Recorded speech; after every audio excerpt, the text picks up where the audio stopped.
வணக்கம் நண்பா, welcome to RK one channel. Pan India லெவலில் 5 லாங்குவேஜில் தமிழ், தெலுங்கு, மலையாளம், கன்னடம், ஹிந்தி, இங்கிலீஷ் இது போன்ற 5 லாங்குவேஜில் பேன் இந்தியா லெவலுக்கு பவன் கல்யாண் நடிப்பில் வெளிவந்திருக்க ஹரஹரா வீரமல்லு படத்தோட திரையம்சம் தான் இந்த வீடியோ ரிவ்யூவில் பார்க்க போகிறோம். அதுக்கு முன்னாடி நம்ம சேனலுக்கு இப்போ தான் மொதல் வந்து பார்க்க வரீங்கன்னா மறக்காமல் கீழே இருக்க ரெட் கலர் சப்ஸ்கிரைப் பட்டன் அமைக்குங்க. அப்படி அனுப்ப தோணுதுன்னா இந்த வீடியோவை ஷேர் பண்ணி விட்டு மட்டும் போங்க.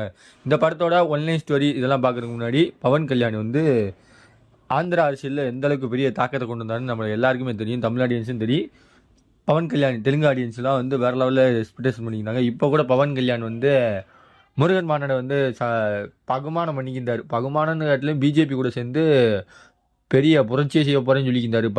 ஆந்திராவுக்கும் மதுரைக்கும் என்னடா சம்பந்தம் இருக்குது, முருகனுக்கும் ஆந்திரனுக்கும் என்னடா சம்பந்தம் இருக்குன்ற மாதிரி அரசியல் சம்மந்தமாக நினைக்கின்றாங்க. அதனால அரசியல் சம்மந்தமாக இருக்கும்போது சினிமாவை காட்டி கொஞ்சம் விலகி இருந்தார். இப்போ மீண்டும் வந்து சினிமாவில் வந்து ஒரு ரீஎன்ட்ரி கொடுத்துருக்கான்னு சொல்லலாம். பவன் கல்யாண் இயக்கத்தில் நடிப்பில் வெளிவந்திருக்கு. ஜோதி கிருஷ்ணா இயக்கத்தில் ஹரஹரா வில்லுமலா படத்தோட திரையம்சம் தான் இந்த வீடியோ ரிவ்யூவில் பார்க்க போகிறோம். படத்தோட ஒன்லைன் ஸ்டோரி பார்த்தீங்கன்னா, சிவாஜி படத்தில் ரஜினி பண்ண கெட்டப் தான். அதே தான், இருக்கிறவன்ட்ட இல்லாதவன்ட்டா ஆட்டையை போட்டு இல்லாதவன்ட்ட கொடுக்கறது. கிட்டத்தட்ட கந்தசாமி படம், நம்ம சியான் விக்ரம் நடித்த கந்தசாமி படமும் சிவாஜி படத்தில் ரஜினி பண்ண படம் தான். இது இந்த படத்தோட மையக்கருத்தாக வச்சுருக்காங்க. அது வந்து டிஜிட்டல் இந்தியாவில் நடத்துகிற காட்சிகள் மாதிரி காட்டியிருப்பாங்க. இதில் வந்து 1600 நடந்த காட்சிகள், அதாவது இருக்கிற முகலாய வம்சம் இந்த மாதிரி இருக்கிற வம்சத்தை வந்து இருக்கிறவங்கள்ட்டெல்லாம் அடிச்சு பிடிங்கி இல்லாத ஏழைப்பான ஜனங்களுக்கெல்லாம் வந்து கொடுக்குறாரு. அதில் ஒரு கட்டத்தில் வந்து முகலாயரை வந்து இவரை யூஸ் பண்ணிக்கணும், இவர் வந்து வித்த தெரிஞ்ச கெட்டிக்காரன், வித்த தெரிஞ்ச திருட்டுக்காரன் அப்படின்னு சொல்லி இவரை பிடிச்சி இவரை வந்து ஒரு வைரத்தை திருடருக்கு அனுப்புவாங்க. அந்த வைரத்தை திருட அனுப்பும் பொழுது என்னென்ன விதத்தில் இவரெல்லாம் படுறாரு அப்படின்றது அந்த படத்தோட ஒன்லைன் ஸ்டோரியாக இருக்குது. படத்தை பற்றியில் பார்த்தீங்கன்னா, பவன் கல்யாணுடைய ரசிகர்களுக்கு செம விருந்தாக அமைஞ்சிருக்கு. சொல்ல போனோம்னா படம் ஒன் மேன் ஷோ. முழு படத்திலே பவன் கல்யாண் மட்டும்தான் மெயின் ரோலாக இருந்துச்சிருக்காரு. அவருடைய வர விஷுவல் காட்சியும் சரி, ஃபைட் காட்சிகளும் சரி, அவங்க கடைசி கிளைமேக்ஸில் போகிற காட்சிகள், சண்டை காட்சிகளும் சரி, இடையில போகிற குஸ்தி காட்சிகள், இந்த கத்தியை வச்சு நடக்கிற சண்டை காட்சிகள், இதெல்லாம் வந்து விஷுவலாக வந்து நம்மளுக்கு ஆடியன்ஸுக்கு நல்ல ஒளிப்பதிவு திறன் கொண்டு வந்து கொடுத்துருக்காரு நம்ம சினிமாகிராஃபர்.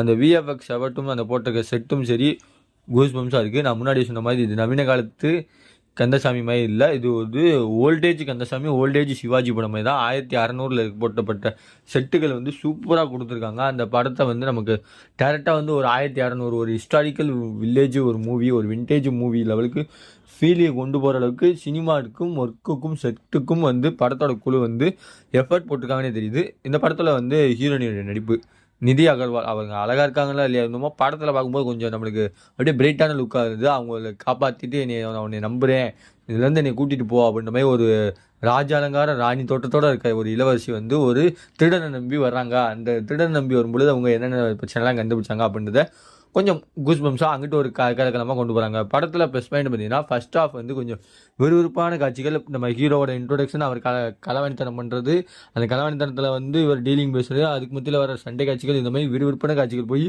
இன்டர்வலில் ஒரு ட்விஸ்ட் அடித்து முடிச்சிட்டாங்க. இன்டர்வல் பேக்கில் செகண்ட் ஹாஃபில் வந்து தேவையில்லாத கதையை வந்து அங்கங்கே கொண்டு போய் மஜாவாக கொண்டு போயிட்டு மட்டவாக கொண்டு போய் முடிச்சு விட்டாங்கன்னு சொல்லலாம். அந்தளவுக்கு படத்தில் பாதி கதை விறுவிறுப்பாக போனாலும் இன்டர்வலுக்கு அப்புறம் திருப்பம் இருக்குது. ஆனால் படத்தில் 2ஆம் பாதி செம்ம ரப்பராக போட்டு அழுத்துட்டாங்க.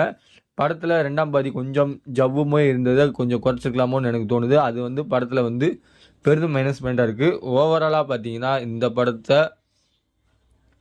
தமிழ் ஆடியன்ஸுக்கு பிடிக்குமான்னு பார்த்தீங்கன்னா, தமிழ் ஆடியன்ஸுக்கு பிடிக்கிறதுக்கு வாய்ப்பே இல்லை. ஏன்னா தமிழ் ஆடியன்ஸ் வந்து ஆந்திரா, தமிழ், கன்னடா சினிமாஸ்லாம் பார்க்க மாட்டாங்க. ஏன்னா மேபி புஷ்பா படம் ஒன்று காரணமே வந்து பாட்டுக்கும் சமந்தாவுக்கும் தான் ஓடுச்சுன்னு உங்களுக்கு எல்லாருக்கும் தெரியும். புஷ்பா 2மே புஷ்பா 2 அதனால தான் அதில் ஒரு ஐட்டம் சாங் வைக்கணும், கிஸ்கான்னு ஒரு சாங் வைக்கணும்னு சொல்லி அந்த படத்துலேயும் அதே மாதிரி ஒரு ஐட்டம் சாங் வச்சோன்னு நினச்சாங்க. ஆனால் சமந்தா அளவுக்கு யாரும் எக்ஸ்பெக்டேஷன் பண்ணலை. அதனால தான் புஷ்பா படம் ரிலீஸ் ஆச்சு.